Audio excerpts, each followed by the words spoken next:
nacionales, también una desestabilización forzada. Es decir, lo mismo que vemos en todos nuestros países, contra los gobiernos, partidos de izquierda, los movimientos sociales y nuestras democracias. Aquí lo vivimos, en Podemos lo viven. Entonces, ¿qué es lo que pasa?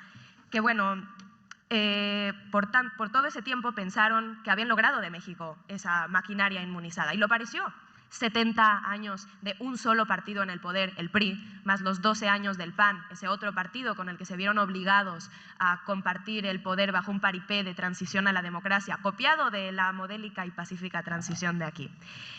Eso se hace para intentar calmar un poco el descontento social, pero también juntos machacan a las protestas, a los movimientos sociales, al movimiento estudiantil del 68, masacrado por órdenes de la CIA. El presidente mexicano, Gustavo Díaz Ordaz, era agente de la CIA, bajo la clave del ITEMPO 2, no colaborador, agente de la CIA. Y después esas estrategias se trasladan a una campaña de acoso y derribo contra Andrés Manuel López Obrador, cuando se distingue como una amenaza, como el líder que podía poner a México en el mapa de la nueva ola roja de principios de siglo, junto con Chávez, Dilma, Cristina, Evo, Correa. Y entonces sacan el lofer que venían cocinando. Le hacen un desafuero en 2004-2005 para que no pudiera presentarse a las elecciones porque sabían que las ganaría. Le hacen 2 fraudes electorales, no solo con campañas mediáticas, sino también del Instituto Electoral y también por vía judicial. Pero al ver su hegemonía amenazada, no solo van contra Andrés Manuel, van contra el pueblo. Y ahí es cuando lanzan la desaparición forzosa de los 43 estudiantes de Ayotzinapa, la represión de Atenco, pero también hacen una campaña para ir contra los campesinos, contra los pobres, acusándolos de narcotráfico, que en realidad se venía cocinando por las altas esferas de ese bipartidismo, por la CIA y por la DEA, como hasta la fecha. Muy buenas tardes, bienvenidos amigos y amigas mexicanos a su canal Benditas Redes Sociales. Yo soy su amigo Carlos Herrera y les comparto la información del día. Ya vemos cómo Asia, pues es comentarista de la red, pero pues prácticamente está hablando ahorita de España, ¿no? De hecho, la conferencia es en España, de cómo el movimiento de la 4T ha permeado, ahora sí, que ha llegado a otros países, que es un modelo a seguir en otros países. Y no solo este ejemplo, les había yo dicho, les prometí que les iba a pasar algo, reportajes, información con respecto a cómo se ve México desde afuera, porque a veces nos quedamos nada más con lo de adentro, ¿no? ¿Qué dicen los medios tradicionales? ¿Qué dicen los políticos? ¿Qué dice la gente de AP? Vamos a ver cómo ven a México. Les voy a presentar igual esta información de Carlos Tomada, quien fuera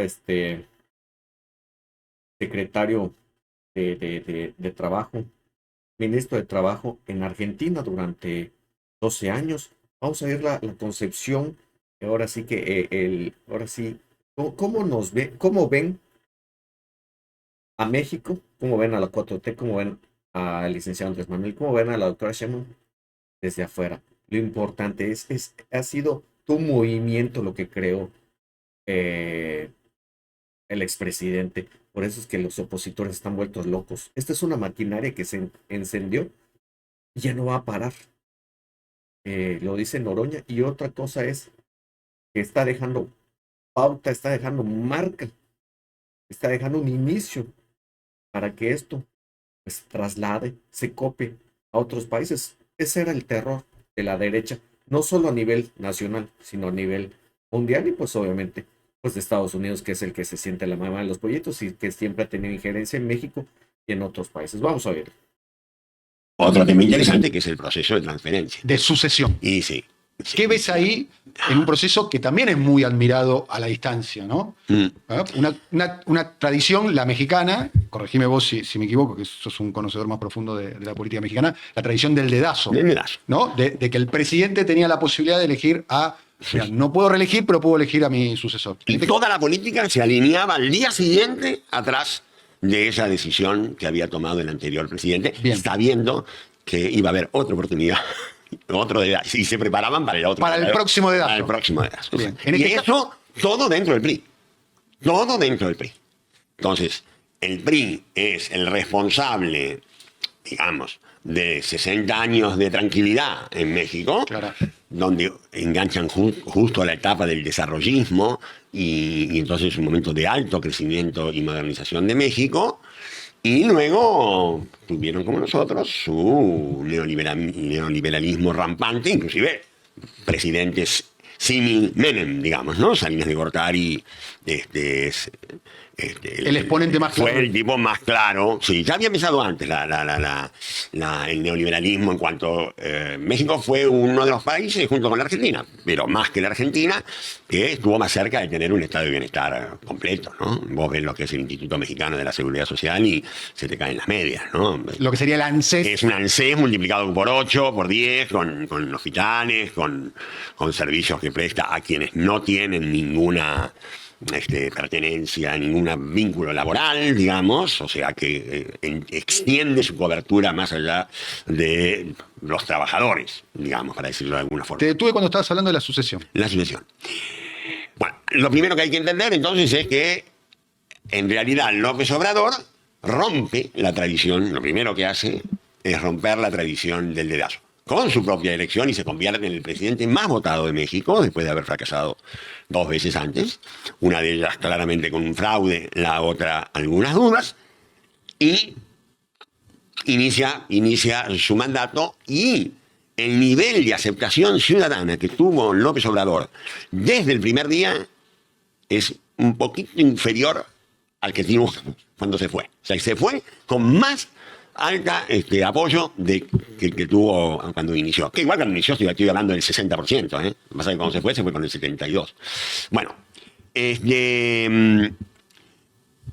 la gran incógnita entonces era qué iba a hacer López Obrador, entre otras, qué iba a hacer López Obrador con la sucesión, si siendo un hombre del PRI, porque esto Claro. no hay que olvidarse, todos vienen de la escuelita. Del PRI. Él había pasado el PRI y PRD, ¿no? PRD, un partido de izquierda, se rompe Sí. el PRI por izquierda, y con Cuauhtémoc Cárdenas, y López Obrador va ahí también, y después de ahí funda Morena, Movimiento de Regeneración, nacional. Cuando él empieza con el tema de qué va a hacer con la sucesión, había una cosa compleja, que es que México no tenía tradición de internas.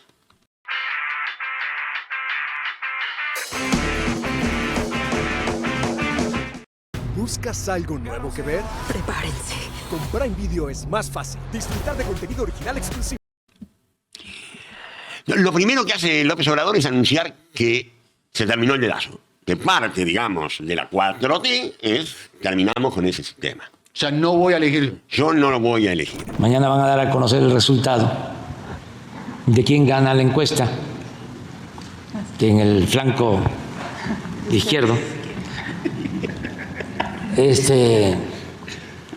Y como ha quedado constancia, pues yo no he inclinado la balanza, se acabó el dedazo.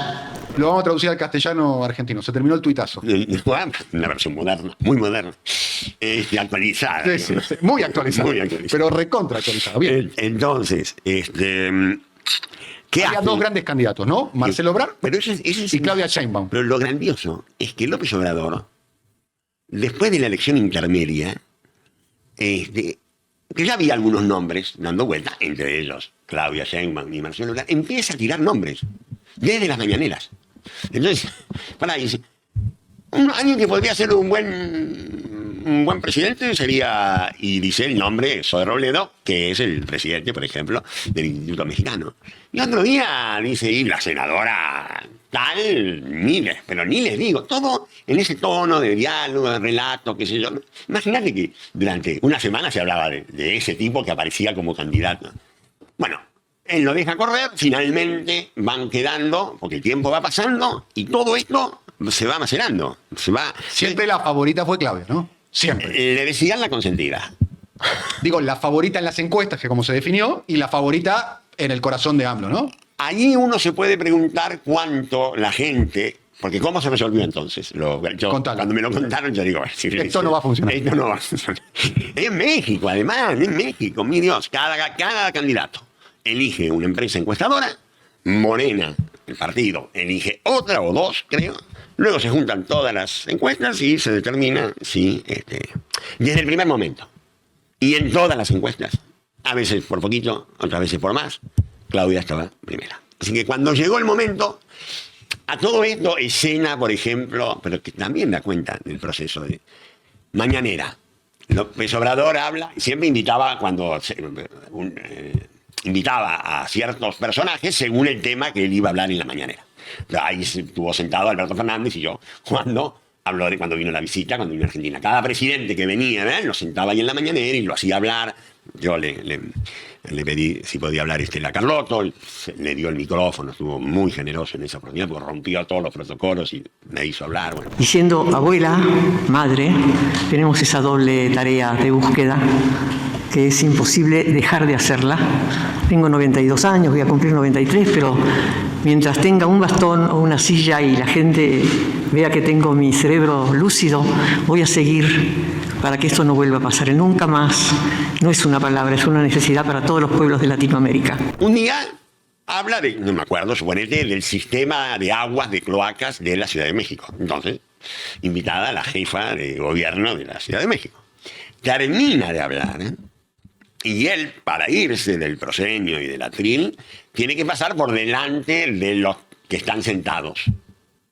Cuando llega a la altura de Claudia Sheinbaum, le tiende la mano, la agarra, ella se levanta y él se va con la mano en el hombro de Claudia Sheinbaum. Camina los 2 metros que quedaban, 3. Al día siguiente esa foto fue tapa hasta de las revistas deportivas. ¿Por qué? Porque era la elegida. Porque sí, en realidad sí. Él le hizo otros gestos a Marcelo también, a Ebrard también. Pero esa fue muy fuerte, muy fuerte. Pero yo la cuento más que nada por la fuerza y que tenía López Obrador. La impronta de él era muy grande. Marcaba no solamente la agenda, marcaba los títulos. Cualquier cosa que él hacía era un tema. Se resolvió de alguna manera con Claudia yendo por la candidatura presidencial, la actual presidenta de México y la primera presidenta, y Marcelo Ebrard quedó de alguna manera en la pole position, porque es ministro de Hacienda. Nombrado por Claudia. Nombrado por Claudia. Nombrado por Claudia. O sea, el ministro de Economía. Sí. Él se enojó. Sí, amagó a... Amagó, qué sé yo, porque es un gran cuadro político. Sí. Un gran cuadro político. Y hubiera sido seguramente un buen presidente. Lo que pasa es que lo que se discutía era continuidad con cambio o cambio con continuidad. ¿Cómo? Continuidad con cambio, sí, o cambio con continuidad. Si hubiera sido Marcelo Ebrard, hubiera sido cambio con continuidad. ¿Por qué cambio? Porque Marcelo Ebrard es un hombre más moderado. Bien. Más sistémico. Más de historia sistémica. Él también venía del PRI. Sí. Claudia, por eso yo digo, todo el mundo habla de lo de mujer. Lo de Claudia es más importante por otra razón. Porque ella no viene de la escuelita del PRI. Ella viene de la militancia universitaria. De la izquierda universitaria. Ella, están las fotos de ella Yankee Go Home. Ella participando en las movilizaciones universitarias, en las asambleas. Pues, muy poderosa. A esas fotos me refería.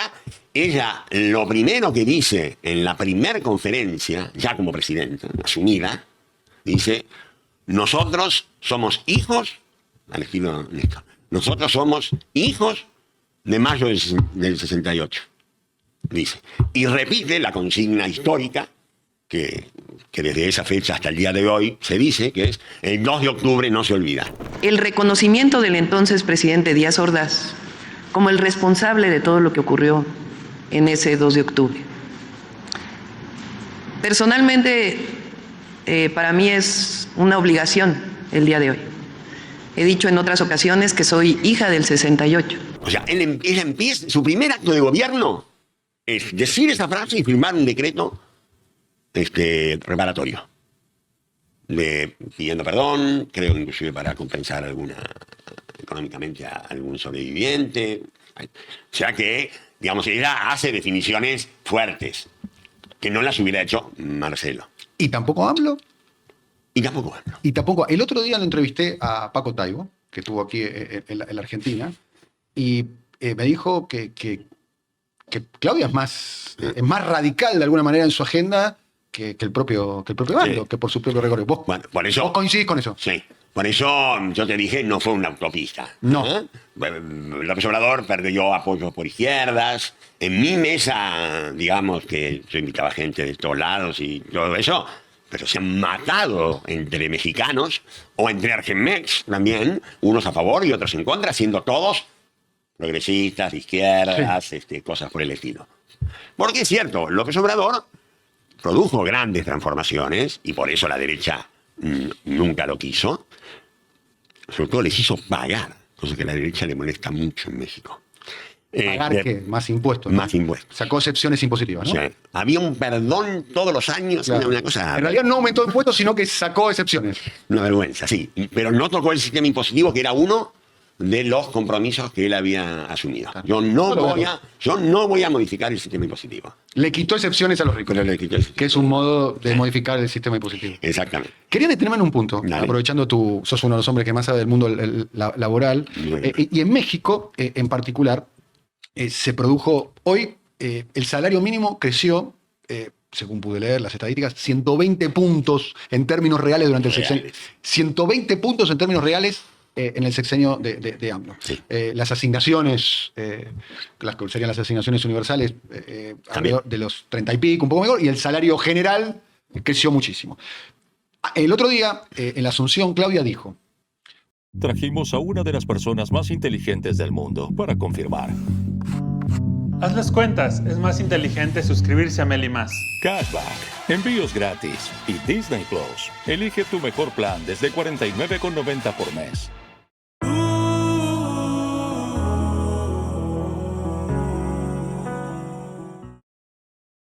hoy el salario mínimo representa 1.6 canastas básicas.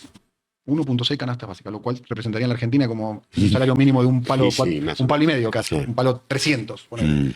Quiero que cuando termine mi mandato, dice Claudia, el salario mínimo represente 2.6 canastas básicas. O sea, avanzar sobre, y con todo lo que, bueno, vos lo sabés mejor que nadie, lo que significa el aumento del salario mínimo sobre el resto de la economía. Bueno, ahí hay mucho para decir, a ver si te lo puedo decir rápido. Primero, eso nace de algo que permitió López Obrador, pero cuando todavía no era presidente.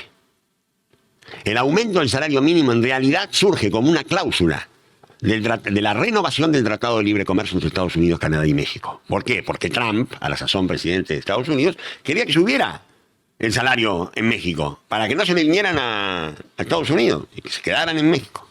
O sea, esta idea de aumentar el salario mínimo nace ahí. El quantum lo empieza a decidir López Obrador, pero no solamente lo decide López Obrador, sino que, esta es otra parte que también creo que para nosotros deberíamos tomar nota. Él establece, la voy a hacer corta, porque él establece, poco tiempo antes de irse, algo que llamó Mi Legado.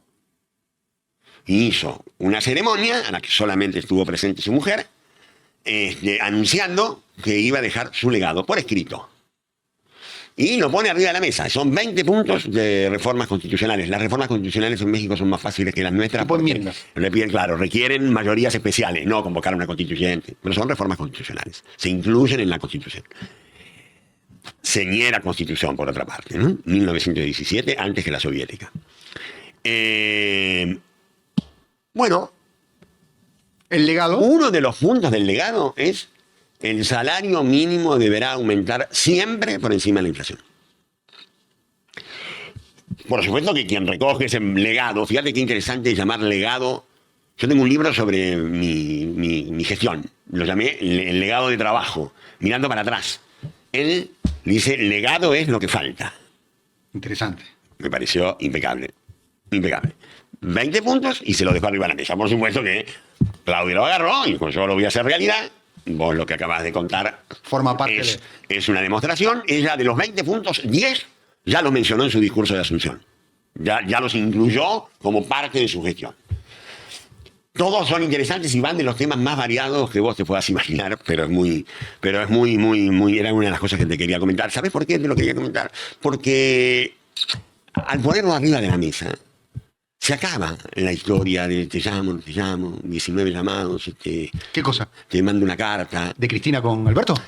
Vos lo estás diciendo. Pero no, dijiste 19 llamados, te llamo, no te llamo. La carta, lo estás nombrando vos, no yo, Carlos. Te estás metiendo en el quilombo vos, Carlito. Pero no, digo, a ver, sí lo estoy diciendo Sí, ya por sé. comparación. Faltó un legado. Porque ahí, yo no sé si Claudia va a cumplir todo. Bueno, pero en todo caso va a ser una discusión pública. A ver si entiendo. Cuando presentó, salvando la diferencia, Sí. la candidatura de Alberto Fernández, Cristina tendría que haber presentado un documento con 20 puntos diciendo: nuestra candidatura, nuestra fórmula va a sostener esto. Está escrito. Dopo vediamo. Después, digamos que en cuanto, después veremos después cómo se dan las circunstancias. No sé si Claudia las va a poder llevar adelante todas. Guarda que también López Obrador pierde parcialmente, digamos, la mayoría especial que él tiene cuando gana. Y cuando él gana, que gana escandalosamente, digamos, por mucha diferencia, tiene la mayoría requerida para las reformas constitucionales. Entonces hizo algunas cosas, pero en la elección intermedia pierde. Mejor dicho, gana, pero pierde la mayoría. ¿Y sabes dónde pierde? En la Ciudad de México, con Claudia Sheinbaum como jefa de la ciudad. Y Claudia bancó esa parada, López Obrador también. Hay un momento también de cimbronazo muy importante. Después hubo otras razones por las que López Obrador no, digamos, tuvo críticas por izquierda. Por ejemplo, uno de los compromisos después del desastre de Calderón, que metió al ejército en la lucha contra el narcotráfico, él arma un acuerdo táctico con la Fuerza Armada, ¿no? Literal, no es que arma, sino que crea la Guardia Nacional. La Guardia Nacional, que al principio dependía del presidente o del ministro del Interior, que sería el equivalente al ministro del Interior, pero que ahora en estos momentos ya está dependiendo del secretario de Defensa. Él hizo un acuerdo, AMLO, con un sector de las Fuerzas Armadas. De hecho, las Fuerzas Armadas se dedican de alguna manera a todo. A todo.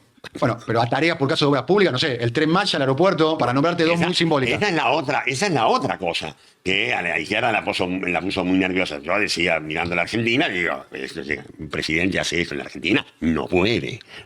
También es cierto que las Fuerzas Armadas de México tienen otra tradición, sí, no la de la Argentina. Pero ¿la estarán perdiendo? Es una pregunta que te haces. El riesgo está. Y sin embargo, él dio una razón. Él dijo que era la única institución de México que no estaba contaminada por el neoliberalismo. Es un argumento muy sólido, ¿no? Definición. No sé si es cierto o no, pero es muy sólido. Si no nevero ben trovato, digamos. Yo, así dicho, no más o menos, no, dicho así, claro, él lo explicó porque cuando él lo va haciendo de a poco y en un momento, porque, a ver, le da a la Fuerza Aérea construir el aeropuerto, el nuevo aeropuerto. El otro está estallado. Sí. Hay otra historia. Y le da el Tren Maya. Pero además, una vez que termina de hacer el aeropuerto, le da la administración del aeropuerto. Y le da al ejército el Tren Maya. Y le da la administración al ejército. Entonces, no es solamente... Entre nosotros no se escucha mucha gente, un modelo un poquito cubano, ¿no? Bueno, ¿no? Quien lo quiera leer, ese sector, ¿no? Pero el tema, y ahí yo no te podría contestar bien. Porque vos me ponés el ejemplo cubano y entonces... Me refiero a un rol de la Fuerza Armada más allá de su tarea original. Pero yo voy a esto. Y también podría ser el venezolano. Bien. En ambos casos estaríamos pensando en dos ejércitos que nacieron y se fueron constituyendo de otra manera. Bien, no es el caso. No es el caso de México. El caso de México es más parecido a lo que era, no en los oficiales, pero en la tropa más parecida a la nuestra, bien, digamos. En todo caso, no eran milicianos, digamos. Bien. Pues bueno, escuchamos varios ejemplos, ¿no? De Carlos Tomada, de cómo fue mejorando la 4T de mano del licenciado Andrés Manuel, y que deja su legado, lo dice claramente, es muy específico. Le deja su legado, le deja las 20 reformas a la doctora Sheinbaum, que pues ya comenzó. Ya vimos que a un mes, que eso es lo que tiene vueltos locos a los opositores, a los fachos, que la doctora ya se puso a trabajar, no está pensando qué va a ser como cierto personaje,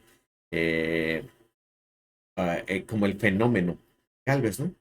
Da muy buenos puntos acerca del aumento al salario mínimo, que se hizo una encuesta interna para ver quién iba a ser el candidato, ¿no? Sale elegida la doctora Sheinbaum dentro del mismo cuadro de Morena, cuando antes era un dedazo.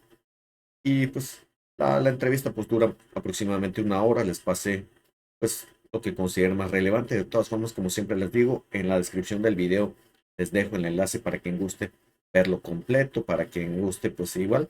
Está imperdible la entrevista. Les decía yo, hay que escuchar, hay que ver otros puntos de vista. No nos quedemos con lo adentro, con lo de México. ¿Cómo ven? Porque lo dicen. Es muy claro. Ya México es un ejemplo para otros países y ojalá que otros gobernantes pues tomaran lo bueno del modelo de la 4T y lo implementaran. Eso es lo que tiene miedo la derecha acá. que en realidad se empiece a replicar todo esto a nivel mundial. Pues bueno, amigos y amigas, hasta acá la videoinformación. Si les gustó, no olviden apoyarme con un like, suscríbanse, compartan, comenten. Les deseo un excelente día. Quienes ya están en los sagrados alimentos, provechito. Nos vemos más al rato. Chao, chao, bendiciones.